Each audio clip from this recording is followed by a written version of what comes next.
Namaku Agisti. Usia 33 tahun. Dan aku menjalankan salah satu perusahaan fashion terbesar di Jakarta. Di mata banyak orang, hidupku terlihat nyaris sempurna, mapan, cantik, dan berkelas. Tapi apa yang tidak mereka tahu, kesempurnaan ini lahir dari luka. 2 tahun lalu, aku resmi bercerai dari pria yang kucintai sepenuh hati selama 5 tahun pernikahan kami, Reno. Pria yang dulu kupikir akan menjadi rumah teraman dalam hidupku. Pria yang dulu menatapku dengan kagum saat aku masih seorang desainer kecil-kecilan. Tapi tatapan itu memudar seiring waktu, tergantikan dengan amarah, sindiran, dan akhirnya pengkhianatan. Saat aku mulai dikenal, saat merek fashionku mulai naik dan diundang ke event internasional, Reno berubah. Bukan karena aku berubah, tapi karena egonya terluka. Dia bilang, aku capek merasa seperti suami dari bosku sendiri. Aku tak pernah memintanya merasa seperti itu. Tapi tampaknya, keberhasilanku mengikis maskulinitasnya. Puncaknya terjadi malam itu. Malam saat aku pulang dari makan malam dengan investor Korea yang tertarik dengan lini ready-to-wear kami. Aku membawa kabar baik. Tapi yang menyambutku di rumah hanyalah lampu temaram, dan ponsel Reno yang tertinggal di meja, bergetar dengan notifikasi pesan dari perempuan bernama Mei. Aku tak perlu membuka isinya. Insting perempuan selalu tahu. Dan Reno tidak menyangkal. Dia hanya berkata singkat, aku butuh seseorang yang melihatku sebagai pria. Kami bercerai tanpa drama besar di pengadilan. Semua dibagi sesuai hukum. Tidak ada air mata. Tidak ada pelukan perpisahan. Hanya diam dan selembar surat putusan. Tapi bukan berarti aku tidak sakit. Luka itu dalam. Terlalu dalam untuk sekadar dibasuh waktu. Sejak saat itu, aku memilih untuk membangun kembali hidupku dari reruntuhan. Kupeluk rasa sakitku, kubungkus rapat, dan kujadikan bahan bakar untuk menjadi lebih kuat. Sekarang, aku adalah CEO dari perusahaan fashion dengan lebih dari 200 karyawan.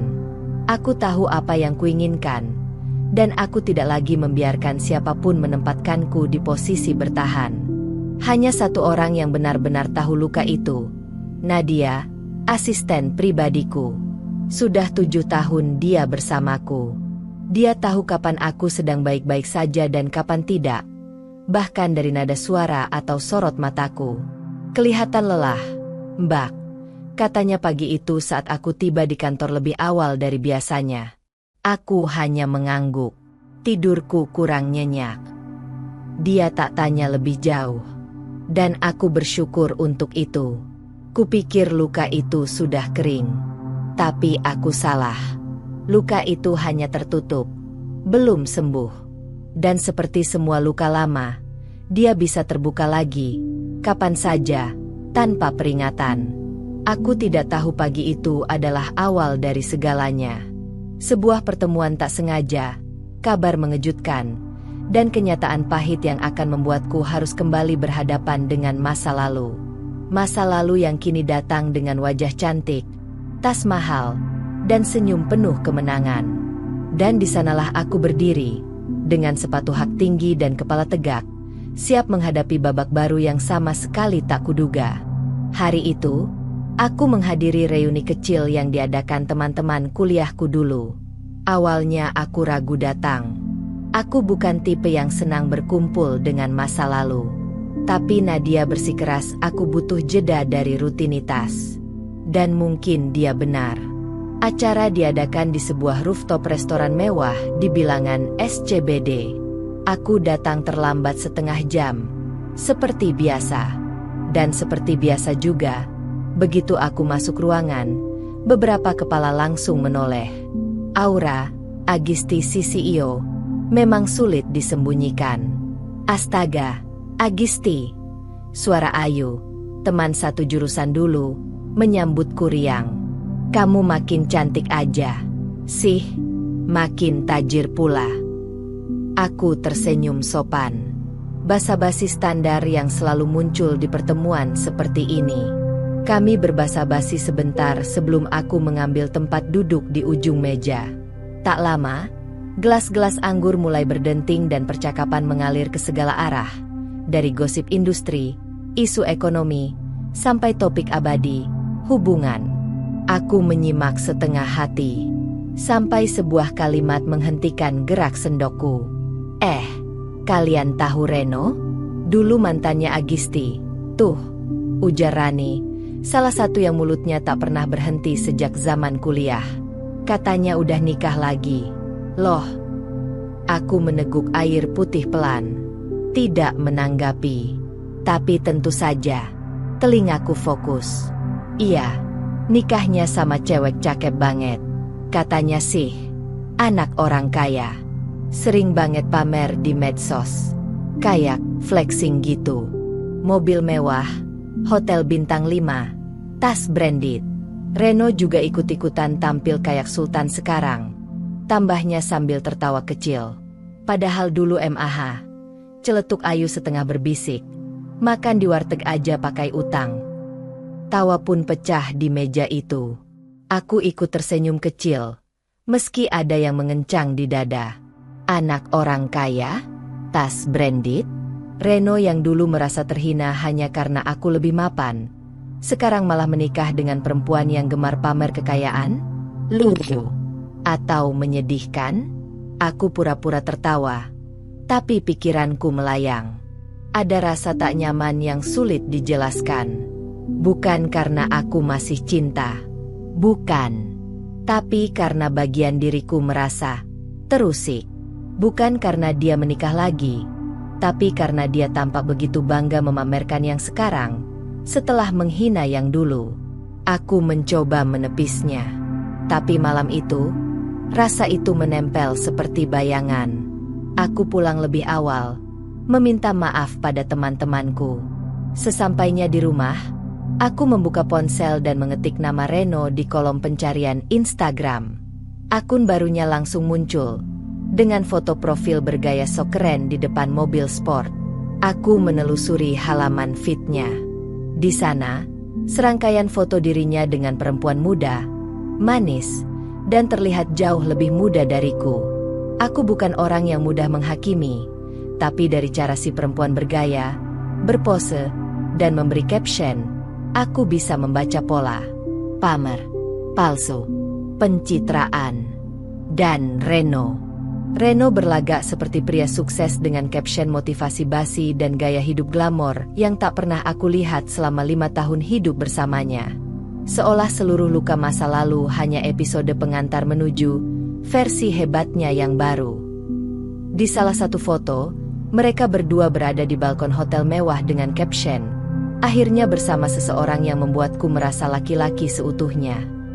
Aku tertawa kecil. Pahit.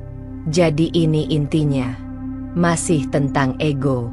Masih tentang dia yang butuh merasa lebih. Dan perempuan itu, istri barunya, adalah alat barunya untuk merasa unggul. Tapi aku tidak peduli. Atau, setidaknya aku ingin percaya bahwa aku tidak peduli. Beberapa hari kemudian, aku kembali ke kantor dengan rutinitas seperti biasa. Agenda rapat, tinjauan laporan keuangan, review desain baru. Sampai Nadia datang membawa map berisi berkas onboarding karyawan baru.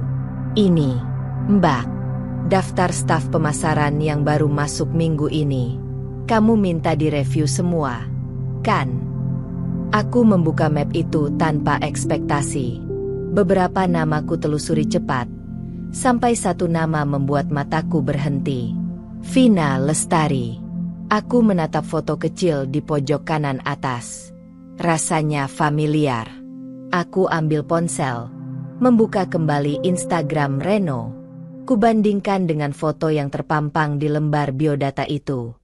Jantungku turun 1 detak. Dia, perempuan yang disebut-sebut anak orang kaya. Perempuan yang dipamerkan Reno sebagai istri baru yang membuatnya merasa laki-laki. Perempuan yang sekarang tercatat sebagai pegawai baru di divisi pemasaran perusahaanku. Kepalaku menghangat. Bukan marah, tapi geli. Dunia sekecil ini, dan dia belum tahu siapa aku. Belum tahu bahwa perempuan yang dulu suaminya rendahkan, kini adalah bos besarnya. Aku menyandarkan punggung ke kursi, tersenyum tipis. Baiklah, semesta. Kalau memang begini permainannya, aku siap. Aku tak terlalu antusias menghadiri gala malam itu. Acara tahunan yang digelar Asosiasi Pengusaha Fashion Nasional biasanya hanya dipenuhi senyum palsu, kompetisi diam-diam, dan tepuk tangan basa-basi. Tapi sebagai CEO dari merek besar, kehadiranku diundang secara resmi.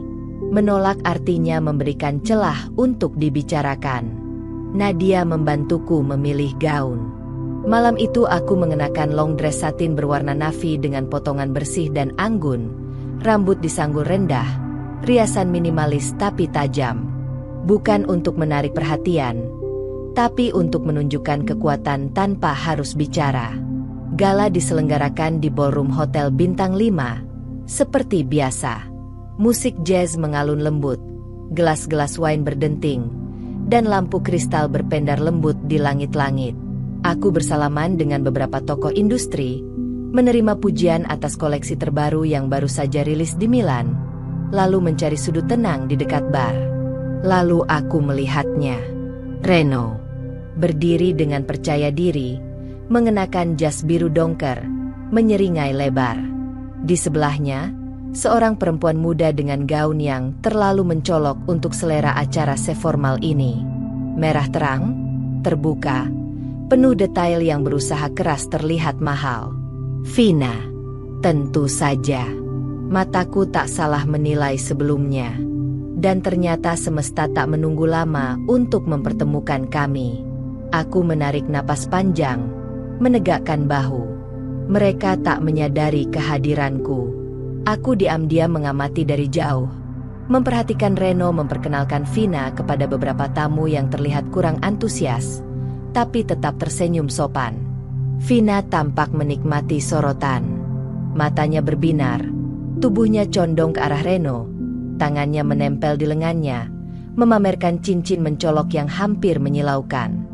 Akhirnya pandangan mereka bertumbuk denganku. Aku tak menghindar.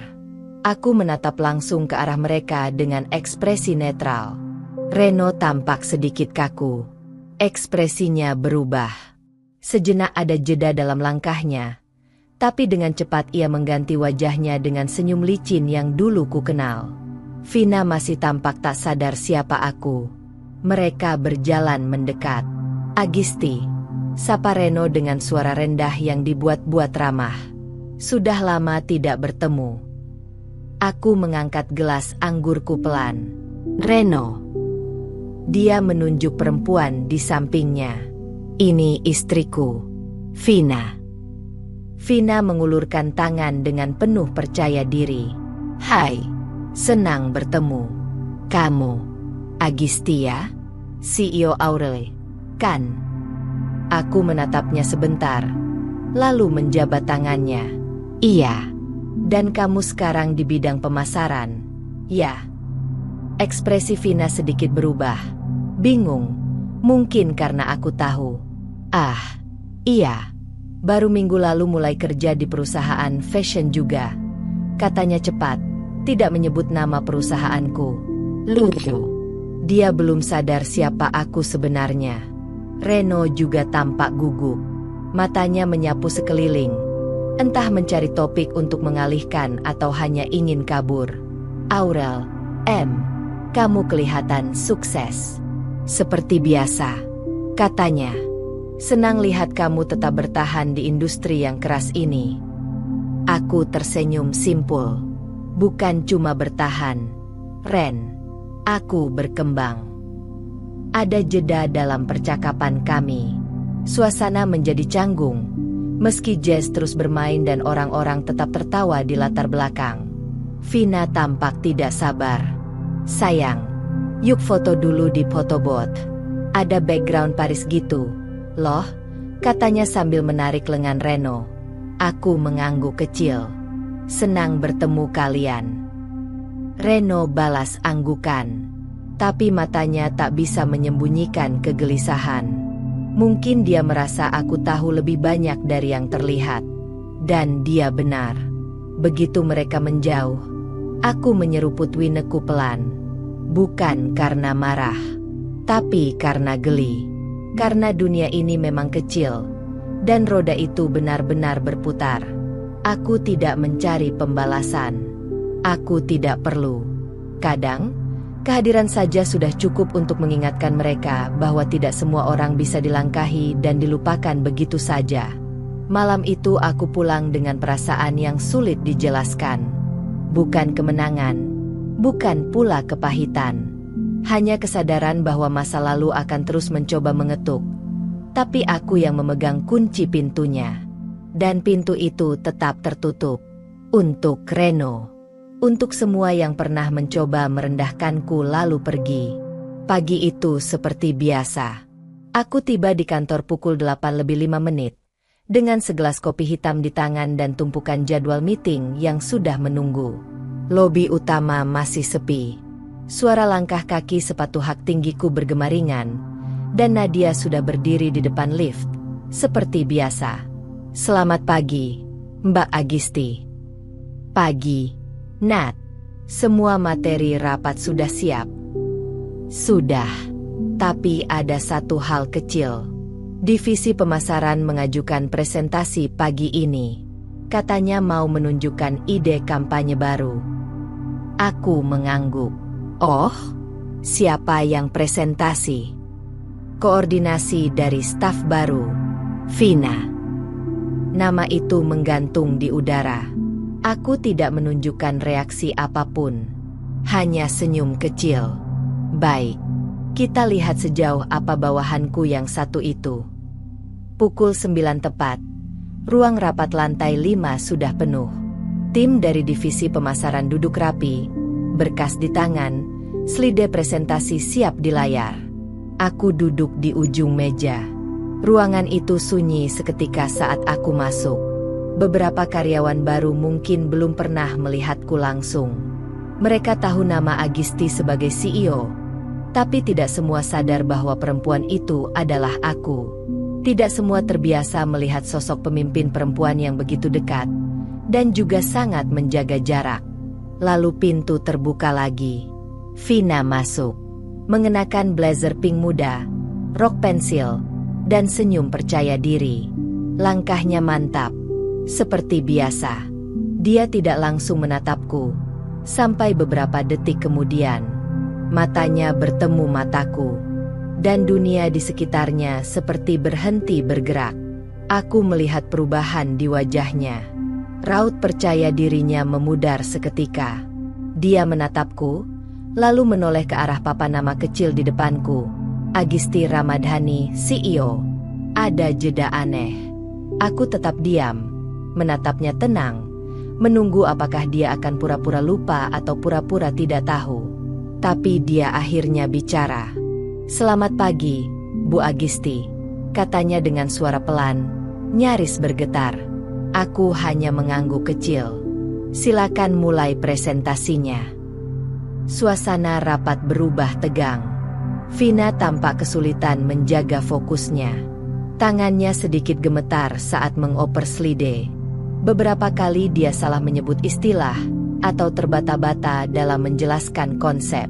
Beruntung temannya, Nico, menyelamatkan presentasi dengan melanjutkan bagian teknis. Aku mendengarkan dengan penuh perhatian. Tidak menyela, tidak memberi komentar, tapi tidak juga tersenyum. Sesekali aku mencatat sesuatu di notesku, dan sesekali aku merasa Vina mencuri pandang, mencoba menebak reaksiku. Setelah presentasi selesai, aku menutup mapku dan berkata singkat, "Terima kasih atas idenya.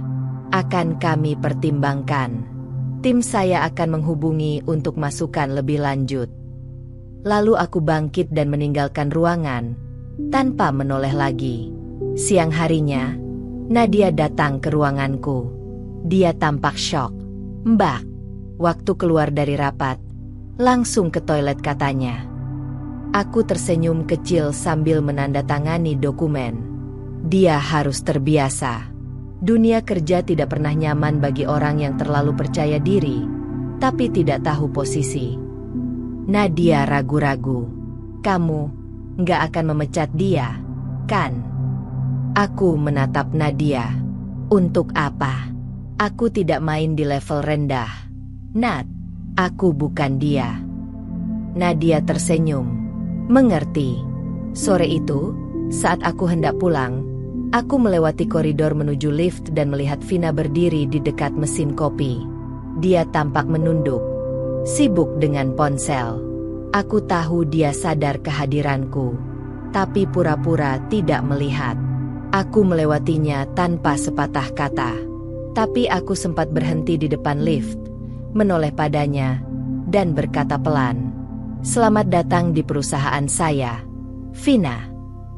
Lalu pintu lift terbuka. Aku melangkah masuk, meninggalkannya di sana, berdiri kaku. Aku tidak perlu membalas apapun, karena kehidupan punya caranya sendiri mempertemukan orang, bukan untuk drama, tapi untuk pelajaran. Dunia kerja adalah panggung. Setiap orang memainkan peran masing-masing. Ada yang jujur, ada yang berambisi, ada yang diam-diam memegang kendali, dan ada pula yang terlalu percaya diri, padahal hanya figuran. Vina adalah salah satunya. Sejak insiden di ruang rapat itu, dia jadi lebih hati-hati. Tapi bukan berarti dia berhenti mencari perhatian. Beberapa hari setelahnya, dia mulai menebar cerita tentang kehidupan rumah tangganya yang sempurna, tentang suami tercinta yang katanya punya bisnis properti di Bali, dan tentu saja tentang cincin berlian 5 karat yang katanya pemberian ulang tahun. Aku mendengarnya lewat Nadia, juga lewat kasak-kusuk para staf. Dan sesekali, Vina sengaja bicara cukup keras saat melewati pantry atau ruang bersama, seolah ingin memastikan aku mendengarnya. Padahal aku tak tertarik. Yang lebih lucu lagi, dia tetap belum mengundurkan diri. Bahkan justru makin aktif di divisi pemasaran. Mungkin karena takut dianggap lari dari kenyataan. Atau karena Reno memaksanya tetap bertahan di sana untuk alasan yang belum kutahu. Hingga suatu sore, telepon Nadia berdering. Dia mengernyit sebelum bicara pelan. Dia telepon, "Mbak Reno." Aku mendongak dari layar laptopku. "Dari mana dia dapat nomor kamu?" "Dulu, waktu masih jadi suami Mbak, pernah simpan kontakku katanya buat komunikasi kalau urgent. Mungkin dia simpan sampai sekarang." Aku diam sejenak. "Angkat," kataku, lalu sambungkan ke aku. Nadia menatapku sejenak sebelum mengangguk. Suaranya singkat dan profesional saat bicara di telepon. Beberapa detik kemudian, telepon di mejaku menyala. Aku menekan tombol speaker. "Agisti," suara Reno terdengar. Agak gugup tapi mencoba tenang. "Akhirnya aku bisa bicara sama kamu." "Langsung saja, Ren. Waktuku terbatas." Dia tertawa hambar. "Nggak bisa basa-basi dulu, ya? Kamu masih seperti dulu. Aku tidak ada urusan dengan masa lalu." "Jangan begitu. Aku cuma ingin ketemu, ngobrol sebentar, klarifikasi. Bukan karena apa-apa. Cuma merasa perlu bicara secara dewasa." Aku menyandarkan punggung. Suara ketiknya Nadia di luar ruangan masih terdengar samar. "Kamu merasa perlu bicara setelah tahu istrimu ternyata kerja di bawah perusahaanku? Atau karena kamu ingin memastikan aku tidak mengganggu rumah tanggamu?" "Bukan gitu, Gisti." Aku terkejut juga. "Tapi ini bukan salah Vina. Dia bahkan gak tahu kamu CEO di sini saat dia daftar. Semua kebetulan. Tidak perlu pembelaan. Aku tidak punya niat apapun terhadap kalian. Kalau begitu, kenapa kamu menatap dia seperti itu waktu gala?" "Seperti apa?" "Seperti kamu menilai Menghakimi. Reno, kataku pelan tapi dingin. Kalau aku mau menghakimi, aku cukup keluarkan dia dari perusahaan ini hari itu juga. Tapi aku tidak. Karena aku tidak sekecil itu. Hening. Lama. Kamu berubah. Gisti. Orang disakiti biasanya tumbuh. Atau hancur. Aku pilih tumbuh. Dia menarik napas panjang. Lalu, dengan suara rendah, dia berkata, "Aku kadang berpikir, mungkin aku salah pilih jalan." Aku menahan tawa. Itu urusanmu, Ren. Bukan tugasku untuk mendengarkan penyesalan yang datang terlambat. Klik. Aku memutus sambungan. Hari-hari berikutnya, Reno mulai menyentuh lingkaranku secara tak langsung. Akun Instagram perusahaanku mendadak di-follow oleh akun bisnis miliknya. Beberapa komentar muncul dari akun-akun tak dikenal yang jelas sekali bernada sindiran, seolah mencoba mencoreng reputasiku secara halus. Nadia datang ke ruanganku lagi. Reno kayaknya mulai manuver.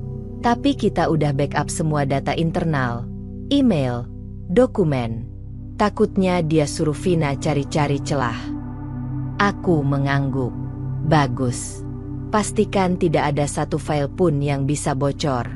Dan untuk Vina, biarkan dia bermain di panggungnya sendiri. Kalau dia makin keterlaluan. Aku tersenyum. Aku tidak akan diam. Tapi aku juga tidak akan kotor. Kita punya cara yang jauh lebih elegan. Suatu siang, aku mendengar Vina tertawa keras di pantry. Suaranya jelas disengaja agar terdengar. Suamiku sih nggak suka kerja kantoran. Dia lebih suka investasi. Bosen katanya. Kerja sama orang. Hahaha. Aku lewat, dan dia pura-pura kaget melihatku. Oh, Bu Agisti, saya nggak tahu ibu di sini. Aku berhenti sejenak. Menatapnya. Tidak apa. Saya senang pegawai saya menikmati lingkungan kerja yang menyenangkan, kataku dengan senyum dingin. Dan aku berlalu. Karena begitulah cara menghadapi orang seperti Vina. Diam. Tapi mengawasi. Dan menunggu waktu yang tepat untuk menunjukkan siapa yang sebenarnya punya kendali. Malam itu hujan turun pelan di luar jendela apartemenku. Jakarta yang biasanya bising terasa hening. Nadia sudah pulang sejak 2 jam lalu, dan hanya secangkir teh melati yang masih mengepul di meja kerjaku. Di layar laptop, presentasi strategi kuartal depan terbuka, tapi pikiranku melayang jauh. Aku benci mengingat masa lalu. Tapi entah kenapa, sejak kemunculan Reno dan Vina lagi dalam hidupku, kenangan-kenangan lama seperti pecahan kaca yang perlahan menyayat pikiranku. Aku menikah dengan Reno di usia 27 tahun. Saat itu, aku baru saja memulai bisnis fashion kecil-kecilan dari rumah. Aku punya mimpi besar, dan dia, katanya mendukung. Katanya bangga. Tapi nyatanya, Reno hanya bisa mendukung saat aku masih di bawahnya. Saat orderan pertama masuk dan aku harus begadang mengurus produksi sendiri, dia mulai mengeluh. Katanya aku terlalu ambisius. Katanya aku lupa jadi istri. Tapi waktu aku mencoba mengalah dan memperlambat bisnis, dia justru semakin dingin. Puncaknya adalah tahun ketiga pernikahan kami. Aku sedang berada di pameran fashion di Singapura. Presentasi di depan calon investor asing. Itu pertama kalinya brandku dibawa ke luar negeri. Aku begitu bangga. Tapi malam itu, saat aku pulang ke hotel dan membuka ponselku, semuanya hancur. Ada pesan masuk dari nomor tak dikenal. Foto Reno bersama seorang perempuan di kafe, bergandengan tangan, lalu berciuman. Hatiku seperti diremukan. Awalnya aku tidak percaya. Tapi saat aku pulang ke Jakarta dan mengonfrontasinya, dia tidak membantah. Aku capek. Gisti, katanya datar. Kamu terlalu sibuk. Aku nggak merasa jadi laki-laki di rumah ini. Laki-laki? Aku yang bayar semua tagihan. Aku yang urus renovasi rumah. Aku yang sediakan modal untuk bisnis kecil yang katanya dia jalani tapi tak pernah jelas untungnya. Dan dia mengkhianati itu semua hanya karena egonya merasa terganggu. Kami bercerai diam-diam, tanpa drama, tanpa air mata. Aku tidak ingin dunia tahu luka yang kupendam. Bahkan media pun tidak mencium kabar apapun. Karena aku pastikan semuanya berakhir seprofesional mungkin. Tapi rasa perih itu tetap tinggal. Setahun setelah bercerai, aku membangun ulang perusahaanku dari kantor kecil di Kemang. Aku menyewa 1 lantai sempit, hanya dengan 3 pegawai. Dari situ, aku mulai bangkit. Aku merekrut tim pemasaran yang solid, mulai menjual ke pasar Asia Tenggara, hingga akhirnya 5 tahun kemudian, aku jadi CEO dari jaringan fashion dengan lebih dari 200 karyawan dan butik di 5 negara. Reno, tak ada kabarnya. Sampai sekarang, aku bangkit dari kursi, membuka laci meja. Ada sebuah kotak kecil yang jarang kusentuh. Di dalamnya, masih tersimpan cincin pernikahan lamaku. Emas putih, desain sederhana. Aku tak tahu kenapa aku belum membuangnya. Mungkin sebagai pengingat. Pengingat bahwa cinta saja tidak pernah cukup. Aku menatap cincin itu lama, lalu menutup kotak itu kembali, dan menyimpannya kembali ke tempat semula. Beberapa hari setelah itu, aku makan malam dengan Arman. Kami sudah lama bersahabat, sejak kuliah. Tapi setelah perceraian, dia selalu ada, tanpa menekan. Dia tahu aku butuh waktu. Dia tahu aku bukan perempuan yang mudah membuka hati lagi. "Gisti," katanya pelan sambil menuangkan wine ke gelasku. "Kamu kelihatan capek. Banyak kerjaan." "Bukan cuma soal kerjaan. Aku tahu kamu. Ini tentang Reno, kan?" Aku hanya menatapnya. Dia menyesap winenya. "Kamu nggak perlu kuat terus, Gisti. Kalau sakit, ya bilang sakit. Aku nggak suka kelihatan rapuh." "Itu bukan rapuh. Itu manusia." Aku menghela napas. Kadang aku benci karena masih bisa merasa apa-apa soal dia. Padahal harusnya aku sudah selesai. "Kamu bukan benci, Gisti. Kamu kecewa. Dan kecewa itu kadang lebih sulit hilang daripada cinta." Aku tersenyum tipis. "Terima kasih sudah selalu ada. Dan akan terus ada," katanya dengan tatapan yang berbeda, lebih dalam. Untuk pertama kalinya setelah sekian lama, hatiku berdetak lebih cepat. Bukan karena luka, tapi karena sesuatu yang hangat dan menenangkan. Mungkin, hanya mungkin, aku mulai siap menoleh ke arah lain. Bukan untuk mengulang, tapi untuk memulai yang baru. Arman selalu jadi tempatku pulang. Bahkan ketika aku sendiri belum sadar, arah langkahku selalu menuju dia setiap kali aku butuh tenang, butuh diam, butuh merasa bahwa aku tidak sendiri. Kami makan malam beberapa kali dalam 2 minggu terakhir. Bukan kencan, begitu kuanggap, meskipun aku tahu, perlahan rasanya tak lagi sama. Entah dia yang berubah, atau hatiku yang mulai melihatnya dari sisi berbeda. Arman tidak pernah memaksa. Dia hanya hadir. Dan kadang, itu cukup untuk membuatku merasa berharga. Malam itu, setelah makan di sebuah restoran kecil di Kemang yang biasa kami datangi sejak zaman kuliah, dia mengantarku pulang seperti biasa.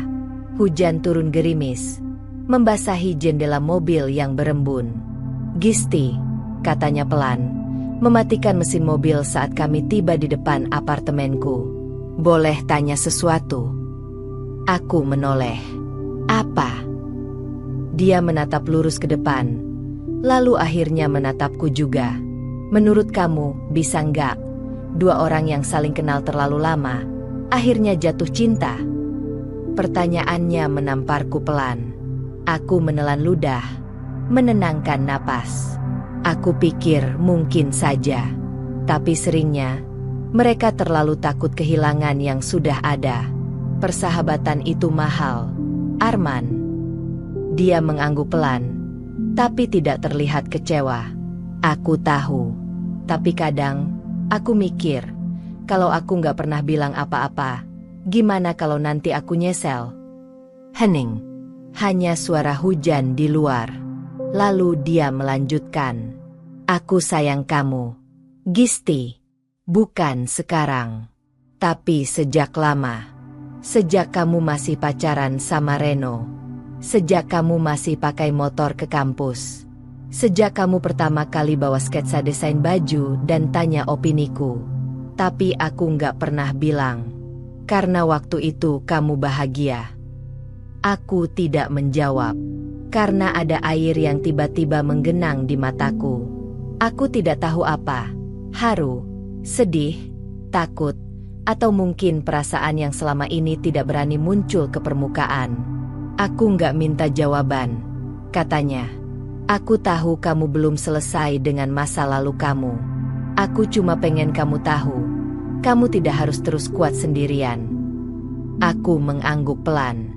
Terima kasih, Arman. Dia mengelus pundakku perlahan. Istirahat, jangan kerja terus. Aku turun dari mobil, masuk ke lobi apartemen dengan langkah pelan. Di dalam lift, aku menyentuh dadaku. Rasanya berdebar. Tapi tidak seperti saat aku bersama Reno dulu.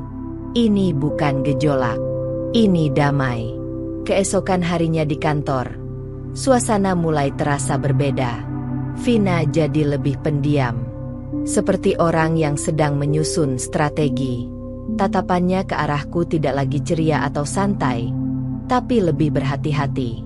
Bahkan saat aku datang ke divisi pemasaran untuk evaluasi rutin, dia nyaris tidak bicara. Aku hanya memperhatikan. Karena aku tahu, saat seseorang tahu rahasiamu, dia akan mulai menyesuaikan perangainya. Dan benar saja, saat makan siang, Nadia mendekat ke ruanganku. Bu, Vina kayaknya makin rajin nyari data-data pemasaran. Beberapa kali minta akses laporan keuangan tim marketing juga. Tapi nggak saya kasih karena harus lewat izin ibu. Aku mengangguk. Bagus. Jangan kasih celah. Dan ini, Nadia meletakkan ponsel di mejaku. Akun fake. Komentarnya mulai menyudutkan perusahaan. Nada sindirannya familiar. Saya touch sedikit. Kayaknya asalnya dari Circle yang kenal Reno. Aku menatap layar ponsel itu. Komentar itu tak menyebut nama, tapi jelas menyindir pemimpin perusahaan yang terlalu sibuk mempercantik diri dan melupakan bawahannya. Aku tersenyum tipis. Dia mulai menyerang dari luar. Itu artinya dia merasa terancam. Nadia menatapku serius. Apa kita perlu bersikap?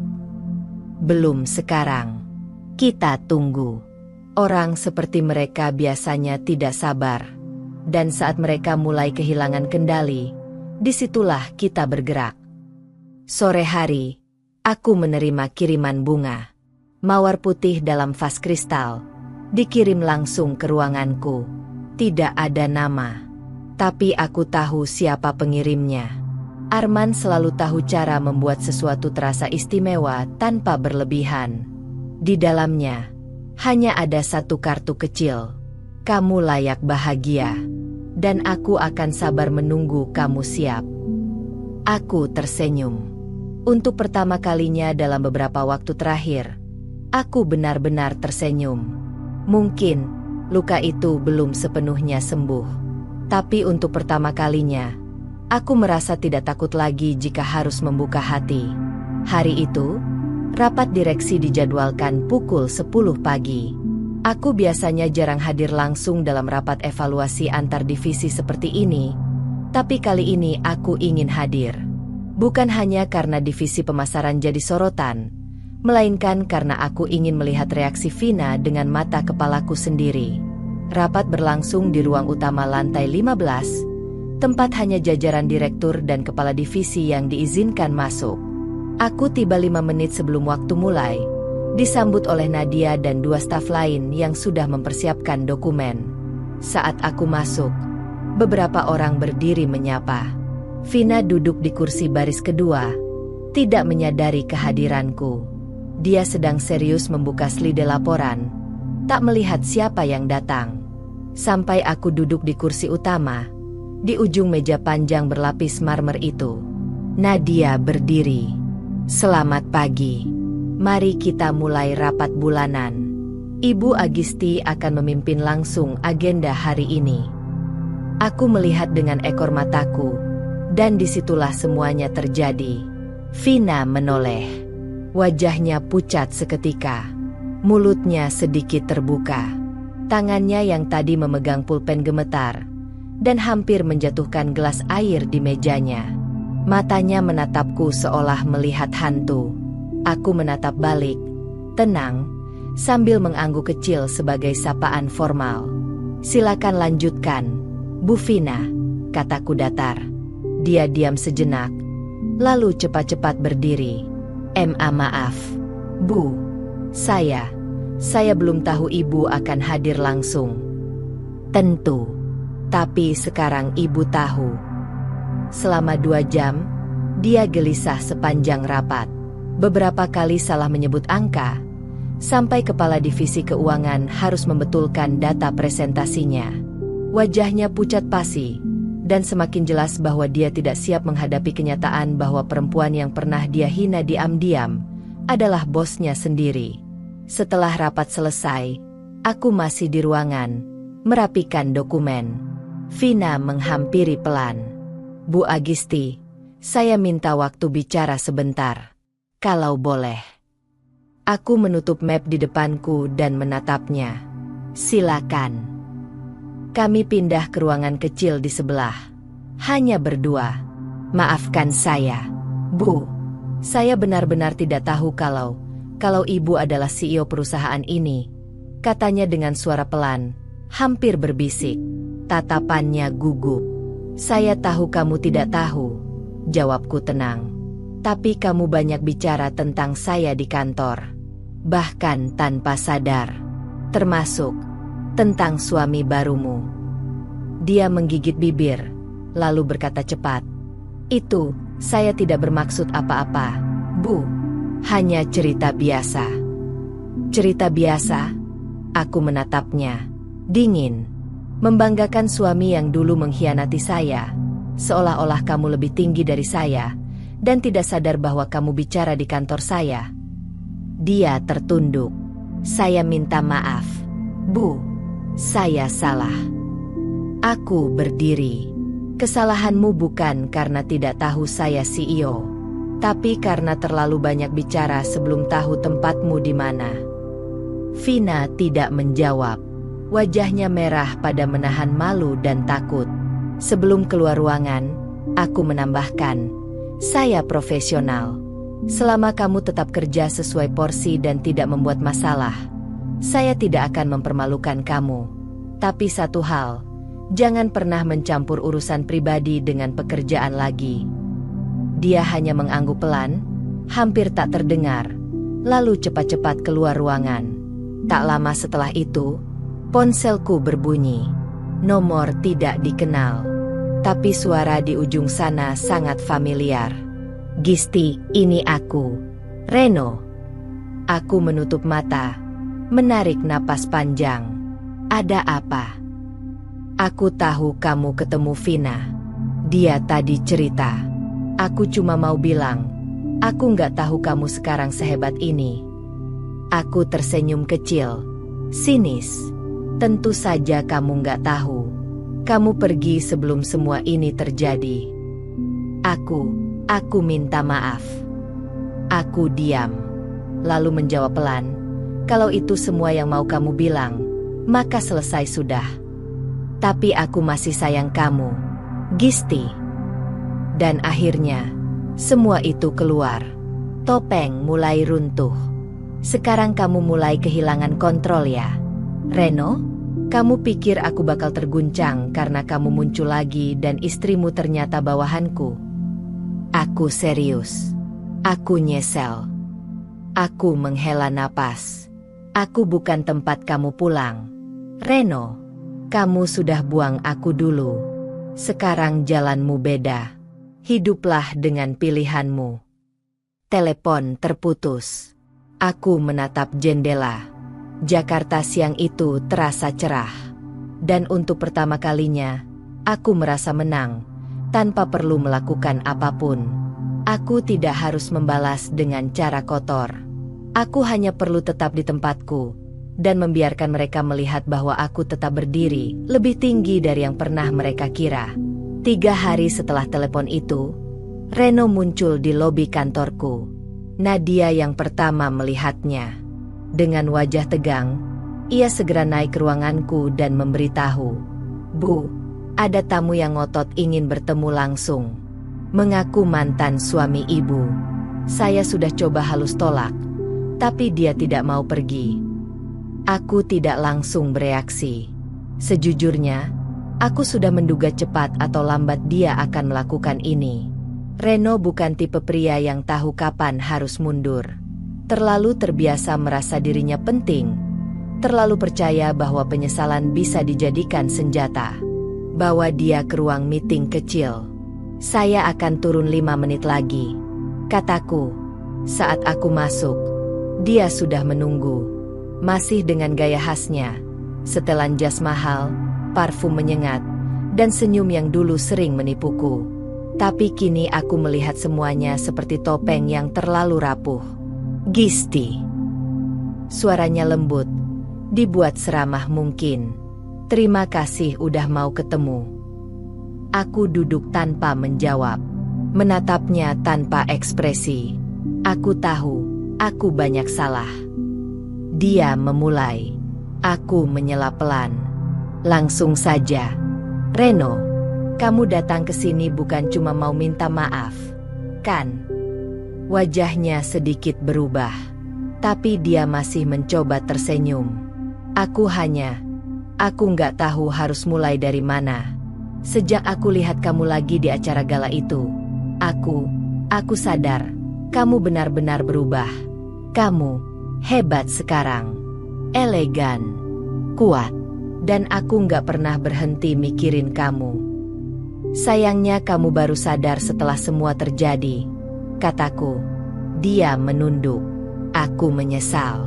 Waktu itu aku bodoh. Aku merasa minder. Aku tidak bisa terima kamu lebih sukses dari aku. Aku pikir dengan menikahi Vina, aku bisa menang. Tapi ternyata dia bukan seperti yang kamu pikir. Aku menebak dengan nada datar. Dia mengangguk. Vina bukan orang jahat, tapi dia tidak seperti kamu, dan dia tahu itu. Aku menyandarkan punggung, menatap Reno lama. "Reno, kamu datang ke sini karena egomu terluka, bukan karena kamu mencintaiku." Dia terlihat terkejut, tapi tidak bisa membantah. "Aku bukan pelampiasan penyesalanmu. Dan kamu tidak akan dapat simpati dari aku hanya karena kamu menyadari kesalahanmu terlalu lambat." Lanjutku, "Kita sudah selesai, dan kamu harus belajar menerima itu." Dia tampak gugup. "Tapi, gimana kalau aku ingin memperbaiki semuanya?" "Tidak ada yang perlu diperbaiki. Aku tidak butuh kamu kembali. Reno, aku sudah lebih dari cukup sekarang, tanpamu." Setelah pertemuan itu, sikap Vina berubah drastis di kantor. Dia makin pendiam, tapi aku bisa merasakan tekanan yang dia rasakan. Beberapa laporan pekerjaan mulai dia serahkan terlambat, dan rapat mingguan di divisi pemasaran mulai tidak berjalan lancar. Nadia datang membawakan email yang mencurigakan. Email anonim yang menyebarkan gosip tidak benar soal aku ke beberapa media gosip online. Menyebut aku pemimpin sombong, yang konon mengambil suami orang. Fitnah yang dibungkus dengan cerita-cerita murahan. Arah fitnahnya personal, bukan soal kerjaan, kata Nadia. Mereka nyari sensasi. Tapi saya sudah kirim email resmi ke media itu. Beberapa teman juga bantu take daun. Aku hanya tersenyum kecil. Biarkan mereka capek sendiri. Kita tetap fokus di kerja. Tapi saya curiga. Bu, ini pola Reno. Dia biasa main seperti ini. Di belakang layar, penuh drama. Aku mengangguk. Biarkan dia bermain kotor. Kita jawab dengan cara yang jauh lebih elegan. Malam itu, aku duduk di balkon apartemenku. Hujan baru saja reda, meninggalkan jejak embun di kaca meja kecil di hadapanku. Arman mengirim pesan. Gisti, kamu kuat. Tapi kamu juga manusia. Kalau kamu lelah, kamu tidak harus pura-pura tidak apa-apa. Aku di sini. Aku membalas. Aku tahu. Dan itu berarti banyak untukku. Aku menatap langit Jakarta yang berawan. Reno dan Vina bisa mencoba memainkan drama mereka, menyusun rencana busuk dan melibatkan emosi lamaku. Tapi yang mereka lupakan, aku bukan lagi Agisti yang dulu. Kini aku tahu mana luka yang harus diobati, dan mana racun yang harus dibuang. Dan aku memilih menyembuhkan diri, bukan menyesali masa lalu. Pagi itu, udara di kantor terasa lebih berat dari biasanya. Ada ketegangan halus di antara para karyawan, terutama di lantai tempat divisi pemasaran berada. Beberapa orang terlihat bisik-bisik, lalu buru-buru diam saat aku lewat di lorong. Nadia datang ke ruanganku membawa beberapa dokumen. Tapi sebelum aku sempat bertanya soal presentasi minggu depan, dia berkata pelan, "Bu, boleh saya bicara jujur?" Aku menatapnya. Selalu. Nat. Situasi di divisi pemasaran makin gak sehat. Banyak staf mulai merasa terganggu. Beberapa proyek tertunda karena koordinasi gak jalan. Semua ini berkaitan sama Vina. Aku mendesah. Dia mulai bawa masalah pribadi ke kerjaan. Ya. Nadia mengangguk. Tepatnya, dia mulai pasang wajah defensif ke semua orang. Tiba-tiba jadi over-controlling. Ada laporan, 2 staf resign mendadak minggu ini karena tekanan kerja yang gak masuk akal. Bahkan ada yang nangis habis dimarahi depan umum. Aku terdiam. Dalam hati, aku sudah menduga ini akan terjadi. Ketika seseorang merasa posisinya terancam secara personal, apalagi dalam lingkungan yang penuh dinamika dan prestise, mereka seringkali kehilangan akal sehat. Tapi ini bukan hanya soal harga diri, ini soal profesionalisme. Aku akan turun tangan langsung, kataku akhirnya. Buatkan jadwal evaluasi mendadak untuk divisi pemasaran. Aku ingin bicara langsung dengan semua tim. 1 hari kemudian, aku memasuki ruang meeting dengan seluruh tim pemasaran sudah berkumpul. Aku bisa melihat jelas raut cemas di wajah Vina, meskipun dia berusaha tampil biasa. Saya tidak akan membuang waktu banyak, ucapku membuka rapat. Kita semua tahu, beberapa minggu terakhir, performa divisi ini menurun drastis. Dan bukan karena kemampuan kalian rendah, tapi karena kepemimpinan yang terganggu oleh faktor personal. Ruangan hening. Semua orang memperhatikan. Perusahaan ini berdiri bukan karena koneksi, bukan karena drama pribadi, tapi karena kerja keras, integritas, dan profesionalisme. Dan jika ada yang berpikir bisa membawa urusan pribadinya ke meja kerja, maka dia tidak layak duduk di sini. Vina menunduk. Tangannya di pangkuan terlihat gemetar. Tapi aku tidak berhenti. Mulai hari ini, seluruh proyek divisi pemasaran akan langsung diawasi oleh kepala strategi, sampai semuanya kembali ke jalur. Dan siapapun yang menyalahgunakan posisinya, akan diberi sanksi, termasuk pemecatan jika perlu. Setelah rapat bubar, Vina mencoba menyusulku keluar ruangan. Bu, saya bisa jelaskan semuanya, ucapnya dengan suara tertahan. Aku menatapnya dingin. Saya sudah beri kamu kesempatan. Tapi kamu memilih bermain drama. Ini bukan sinetron. Vina, ini perusahaan. Dan aku CEO-nya. Reno, dia mulai bikin saya panik. Bu, saya nggak tahu harus gimana. Reno, bukan masalah saya. Potongku cepat. Tapi kamu adalah tanggung jawab saya sebagai karyawan. Dan kamu sudah mengecewakan banyak orang. Dia terdiam. Matanya berkaca-kaca. Tapi aku tidak goyah. Luka lama yang kubawa tidak akan membuatku lemah lagi. Aku sudah belajar cara bertahan, tanpa harus membalas dengan cara yang sama. Malamnya, aku menerima pesan dari salah satu staf pemasaran yang baru saja resign. Terima kasih, Bu Agisti. Karena Ibu turun tangan langsung, kami merasa dihargai. Semoga keadaan kantor bisa membaik. Ibu panutan kami. Aku menatap layar ponsel sambil tersenyum tipis. Ini alasanku tetap berdiri tegak. Aku punya tanggung jawab yang lebih besar dari sekadar membalas masa lalu. Aku bertanggung jawab atas banyak hidup dan karir yang tumbuh bersamaku. Dan aku tidak akan membiarkan satupun dari mereka dihancurkan oleh drama dua orang yang bahkan tak tahu bagaimana cara bersikap dewasa. Reno dan Vina sudah memainkan panggung mereka. Tapi aku memegang kendali atas cerita ini. Dan aku tahu persis siapa yang akan tetap berdiri saat tirai tertutup nanti. Beberapa hari setelah evaluasi divisi pemasaran, suasana kantor mulai membaik. Aku bisa melihat karyawan kembali fokus, dan laporan-laporan masuk tepat waktu. Tapi ketenangan itu tak bertahan lama. Nadia masuk ruanganku dengan ekspresi serius. Ia meletakkan tabletnya di meja, memperlihatkan beberapa postingan dari akun gosip Instagram yang sedang viral. CEO wanita arogan pecat istri orang karena cemburu masa lalu.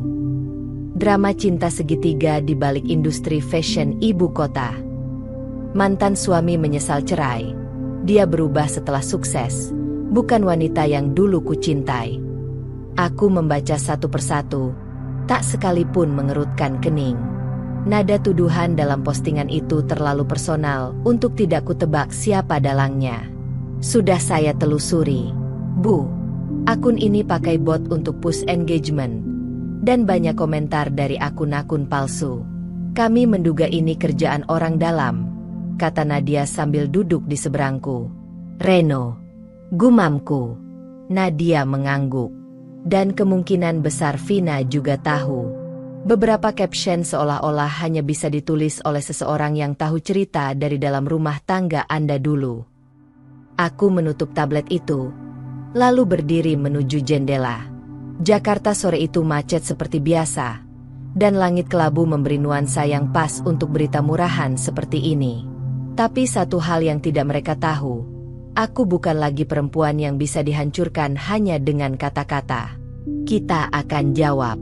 Tapi bukan dengan cara mereka, kataku pelan. Arman datang malam itu. Kami bertemu di rooftop cafe hotel yang menghadap ke Cakrawala Kota. Aku menceritakan semuanya. Gosip, tuduhan, bahkan niat mereka menyeretku ke lumpur drama. Kalau kamu mau, aku bisa bantu expose siapa di balik akun itu, katanya sambil menyeruput kopinya. Temanku di agensi digital punya tim forensik media sosial. Kita bisa temukan IP asli adminnya. Terlalu mudah, jawabku. Kalau kita balas secara terang-terangan, mereka akan merasa penting. Aku ingin hancurkan mereka tanpa menyentuh mereka. Arman tertawa kecil. Itu khas kamu. Aku tersenyum tipis. Aku akan buka semua laporan kerja Vina ke Dewan Direksi. Dan soal Reno, aku akan gunakan kekuatannya sendiri untuk menjatuhkannya. Hari Senin, aku menggelar rapat darurat dengan tim hukum perusahaan. Aku minta mereka menyiapkan surat resmi permintaan klarifikasi terhadap akun gosip tersebut. Surat yang secara hukum mengharuskan mereka membeberkan sumber informasi yang mereka gunakan. Sementara itu, Nadia menyusun bukti-bukti laporan kerja Vina yang tak beres, anggaran promosi yang tidak jelas, revisi materi iklan yang tidak sesuai brief, dan beberapa slip keuangan internal yang mencurigakan. 3 hari kemudian, kami memanggil Vina ke ruang rapat direksi. Saudari Vina, salah satu direksi membuka pembicaraan. Kami menemukan adanya penyimpangan dana promosi sebesar 140 juta rupiah dalam periode 3 bulan terakhir. Apakah Anda bisa menjelaskan? Vina pucat. Tangannya gemetar saat mencoba menjawab. Tapi kata-katanya kacau, tak konsisten. Beberapa dokumen yang ia bawa justru memperkuat dugaan adanya rekayasa laporan. Aku hanya duduk diam menyaksikannya, menatap tanpa rasa. Rapat itu berakhir dengan keputusan jelas. Vina diberhentikan sementara dan akan menjalani audit internal. Wajahnya saat keluar dari ruang rapat penuh ketakutan dan amarah. Dia tahu, gamenya sudah habis. Keesokan harinya, sebuah artikel muncul di portal bisnis ternama.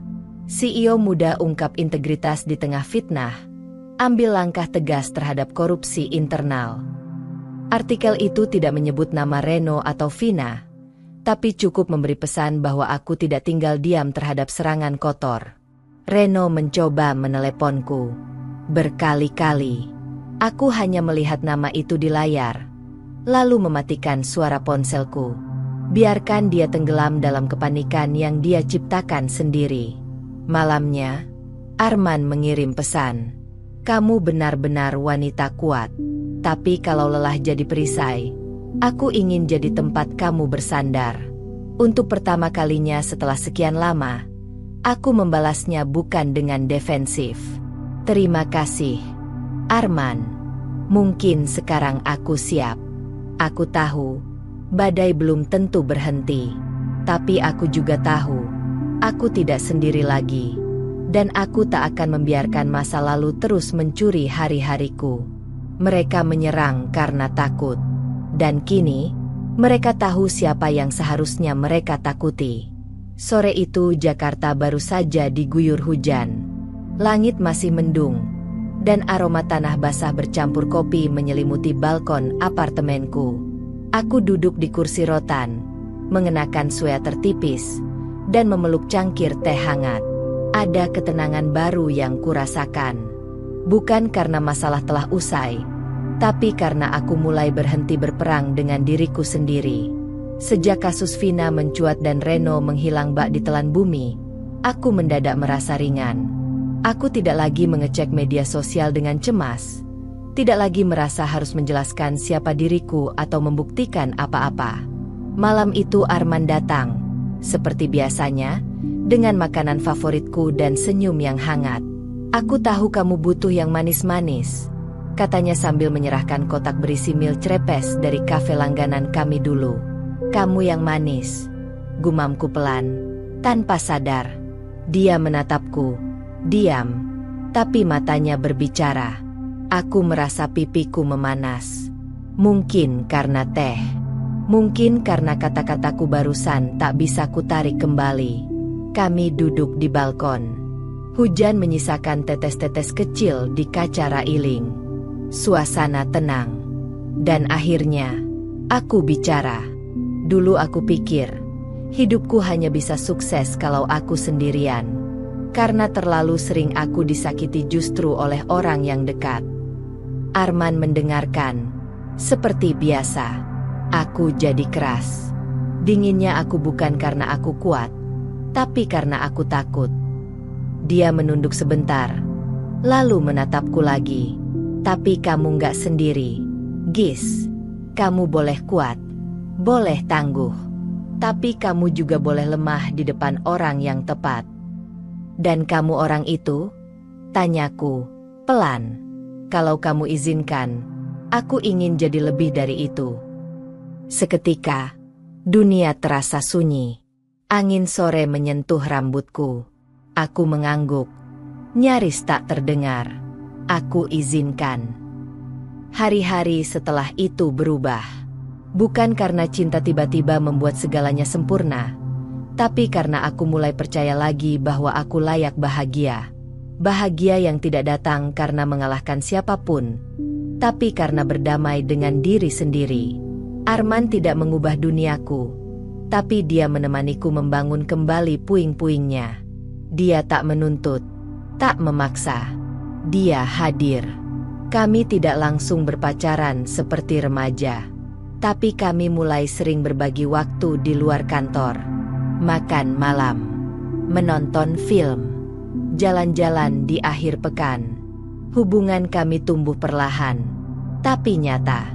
Nadia, seperti biasa, jadi saksi paling setia. Bu. Mbak Agisti, katanya dengan senyum menggoda. Akhir-akhir ini wajahnya bersinar. Loh, gimana rasanya dicintai tanpa perlu pura-pura kuat? Aku tertawa. Rasanya seperti pulang. Satu malam, saat kami duduk di sofa apartemenku, Arman bertanya, "Apa kamu masih kepikiran Reno?" Aku menatapnya. Jujur, kadang.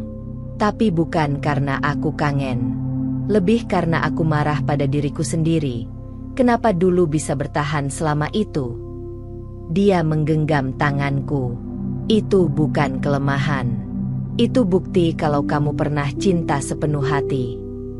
Aku menarik napas dalam. Tapi sekarang aku tahu, cinta tidak harus bikin kita hancur. Dia mengangguk. Dan aku janji, kalau kamu mau berjalan bersamaku, kita saling jaga, bukan saling hancurkan. Malam itu, aku memejamkan mata dengan damai. Untuk pertama kalinya sejak lama, aku merasa selesai. Bukan karena dendam terbalas, tapi karena hati ini akhirnya sembuh. Seperti air yang mengalir turun perlahan tapi pasti, kebenaran pada akhirnya selalu menemukan jalannya. Dan karma, meski datang tak selalu cepat, selalu datang tepat. Pagi itu, saat sedang meninjau koleksi baru bersama tim desain, Nadia masuk ke ruanganku sambil membawa tablet. "Bu Agisti, ini harus Ibu lihat." Di layar, terpampang tajuk berita dari beberapa portal besar. Skandal korupsi di perusahaan fashion terkemuka. Ex-karyawan dan suaminya diduga terlibat. Istri baru ex-suami CEO A ketahuan menggelapkan dana promosi miliaran rupiah. Investigasi internal berujung pengusutan hukum. Aku menarik napas panjang, lalu duduk. Dalam artikel itu tertulis jelas, setelah hasil audit internal kami diserahkan ke aparat hukum, penyelidikan lebih dalam menemukan bukti penipuan berlapis yang dilakukan oleh Vina. Penggunaan invoice palsu, anggaran fiktif, sampai aliran dana ke rekening pribadi yang disamarkan lewat vendor bayangan. Dan Reno tercatat sebagai pihak yang menerima aliran dana sebesar 300 juta dengan alasan sebagai konsultan eksternal yang ternyata tidak pernah memberikan jasa apapun. Siangnya, aku menerima telepon dari salah satu wartawan yang dulu pernah menulis profilku. "Bu Agisti, maaf mengganggu. Kami ingin konfirmasi, apakah benar saudari Vina adalah mantan staf Anda dan istri dari mantan suami Anda?" Aku menahan senyum. "Maaf, saya tidak bisa mengomentari masalah hukum yang sedang berjalan. Tapi yang pasti, perusahaan kami berkomitmen pada integritas dan transparansi. Siapapun yang melanggar prinsip itu, akan kami proses. Termasuk jika melibatkan orang-orang dari masa lalu Ibu." Aku menjawab tegas, "Termasuk siapapun." Kabar itu menyebar cepat. Vina tak hanya kehilangan pekerjaannya, tapi juga dicap sebagai pelaku kriminal.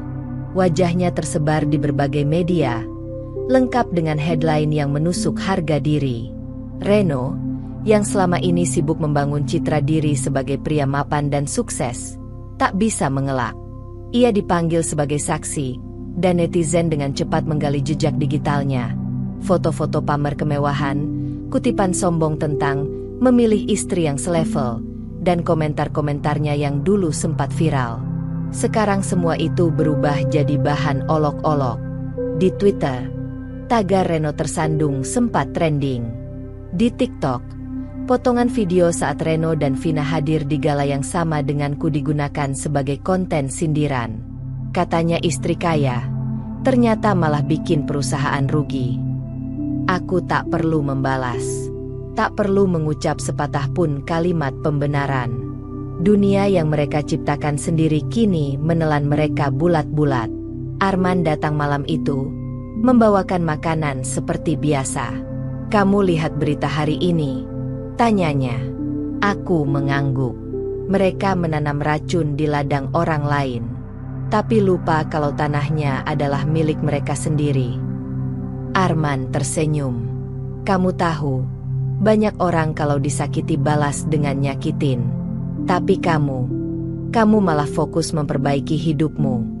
Dan sekarang kamu menang." Aku menggeleng pelan. Aku nggak merasa menang, men. Karena ini bukan soal menang atau kalah. Ini soal belajar memilih siapa yang layak kita beri ruang di hidup kita. Dia diam sebentar, lalu berkata, "Dan sekarang kamu tahu siapa yang layak?" Aku menatapnya lama. "Iya, sekarang aku tahu." Beberapa minggu setelah itu, surat dari pengacara Vina masuk. Isinya permintaan mediasi agar tidak membawa kasus ke ranah pidana. Mereka berharap bisa menyelesaikan secara kekeluargaan. Bahkan Reno ikut menandatangani. Aku tak membalas surat itu. Keadilan tidak bisa dibeli dengan surat permintaan maaf palsu. Dan luka yang mereka buat, sudah kubayar lunas dengan keberhasilan yang mereka hina. Di sebuah wawancara podcast yang kuterima setelah kasus ini reda, host bertanya, "Bu Agisti, bagaimana rasanya melihat orang-orang yang dulu menjatuhkan ibu, kini justru hancur oleh perbuatan mereka sendiri?" Aku menjawab sambil tersenyum tipis. "Saya tidak senang mereka jatuh. Tapi saya bersyukur saya tidak jatuh bersama mereka." Konferensi internasional itu diadakan di Marina Bay Sands, Singapura. Sebuah forum bisnis bergengsi yang hanya dihadiri CEO dan pelaku industri kelas atas dari seluruh Asia. Aku diundang sebagai pembicara utama, mewakili dunia fashion Indonesia. Malam itu aku mengenakan setelan putih gading rancangan timku sendiri. Makeup flawless, rambut disanggul rapi, dan sepasang anting berlian pemberian almarhum ayahku. Bukan untuk pamer, tapi untuk mengingatkan diriku sendiri. Aku sampai di sini karena kerja keras, bukan karena siapapun. Selamat malam, saya Agisti Mahardika, CEO dari Avara Luxe. Sapaku di atas panggung, dengan suara mantap. Beberapa tahun lalu, aku tak pernah membayangkan berdiri di sini. Waktu itu, hidupku berkisar antara kantor kecil, laporan keuangan, dan pertengkaran yang tak berujung dengan suami yang tidak pernah percaya padaku. Sekarang, lihatlah aku. Sesi berjalan lancar. Banyak yang terkesan dengan pendekatanku soal sustainability dan women empowerment di industri fashion. Bahkan delegasi dari Jepang dan Korea datang menghampiri, menyatakan minat untuk kolaborasi. Di antara kerumunan, mataku sempat menangkap sosok yang familiar. Reno.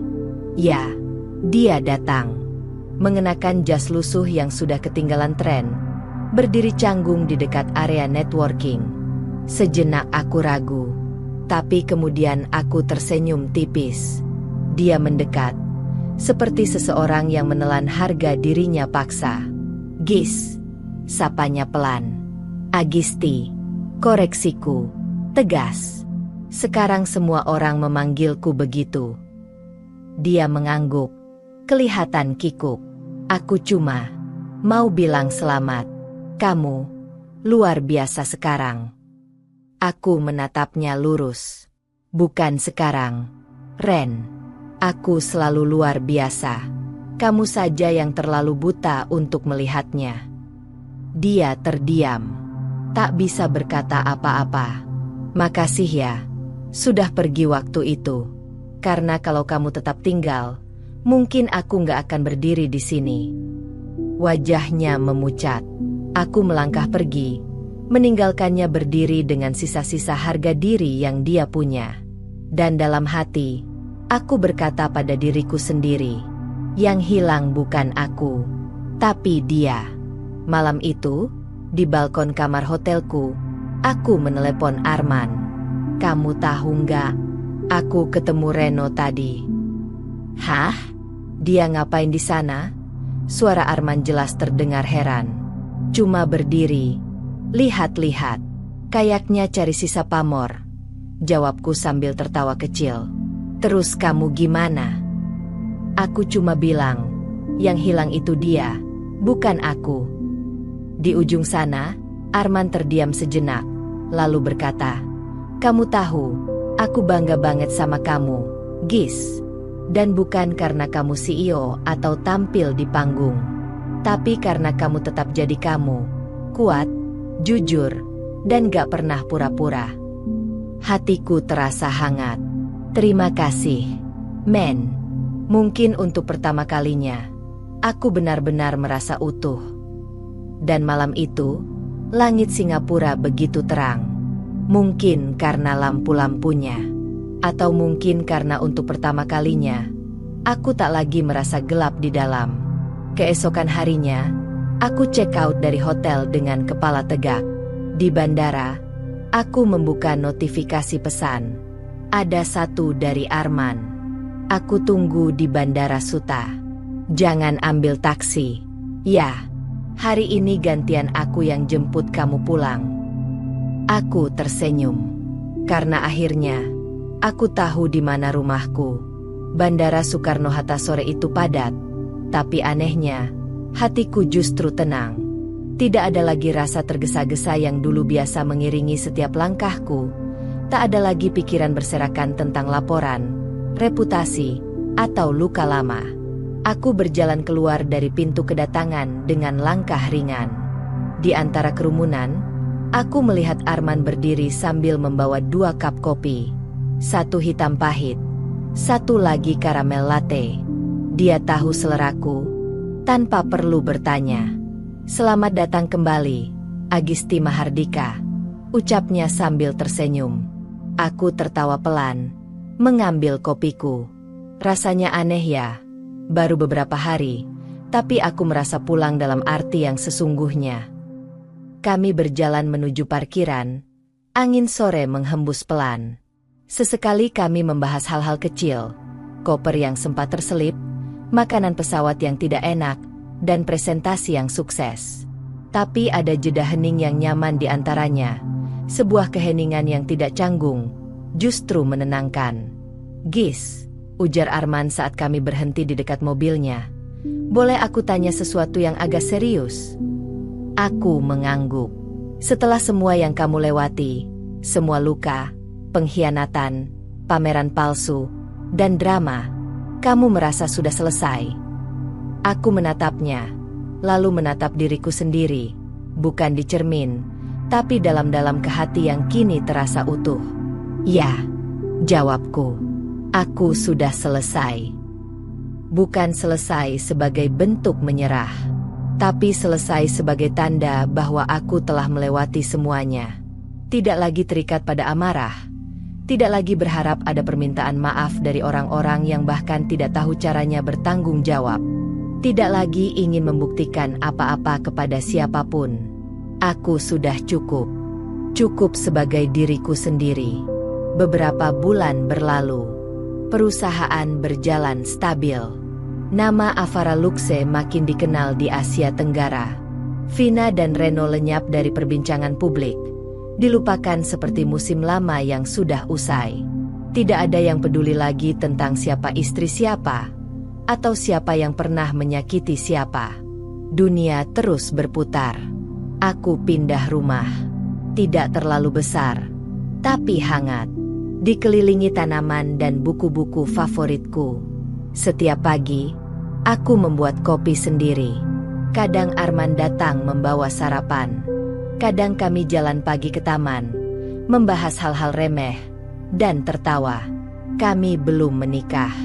Bukan karena ragu, tapi karena kami tahu bahwa kebahagiaan tidak diukur dari status. Kami saling percaya, saling ada. Dan untuk sekarang, itu lebih dari cukup. Suatu sore, aku membuka jurnal lamaku. Di halaman awal, Kutemukan catatan yang kutulis 5 tahun lalu. Jika aku bisa melewati ini semua, aku ingin jadi perempuan yang tidak pahit, tidak dendam. Hanya perempuan yang tetap bisa mencintai hidupnya, meski pernah dicabik habis. Aku menutup jurnal itu dengan senyum kecil. Karena kini aku tahu, aku sudah menjadi perempuan itu. Sore itu, di balkon rumahku yang baru, Arman duduk di sebelahku. Kami memandangi langit yang mulai jingga. "Gis," katanya. Terima kasih sudah izinkan aku masuk ke hidupmu, ke luka-lukamu, ke harapan-harapanmu." Aku menggenggam tangannya. Terima kasih sudah datang. Saat aku paling butuh seseorang, tapi bahkan belum berani mengakuinya. Kami diam sejenak. Lalu aku berkata, pelan, penuh keyakinan, aku sudah selesai dengan masa lalu, tapi aku belum selesai mencintai masa depanku. Dan disitulah cerita ini benar-benar dimulai. Bukan kisah tentang balas dendam, tapi kisah tentang pulih, tentang memilih, tentang aku, Agisti, yang akhirnya benar-benar kembali menjadi diriku sendiri. Dan begitulah akhir dari cerita kita hari ini. Setiap perjalanan, seberapapun kecilnya, selalu menyimpan pelajaran dan makna. Semoga kisah ini bisa menginspirasi, menghibur, atau bahkan membuka sudut pandang baru untukmu. Kalau kamu suka dengan cerita seperti ini, jangan lupa untuk like, komen, dan tentunya subscribe agar kamu nggak ketinggalan cerita-cerita seru berikutnya. Aktifkan juga lonceng notifikasinya supaya kamu jadi yang pertama tahu saat cerita baru tayang. Sampai jumpa di kisah selanjutnya.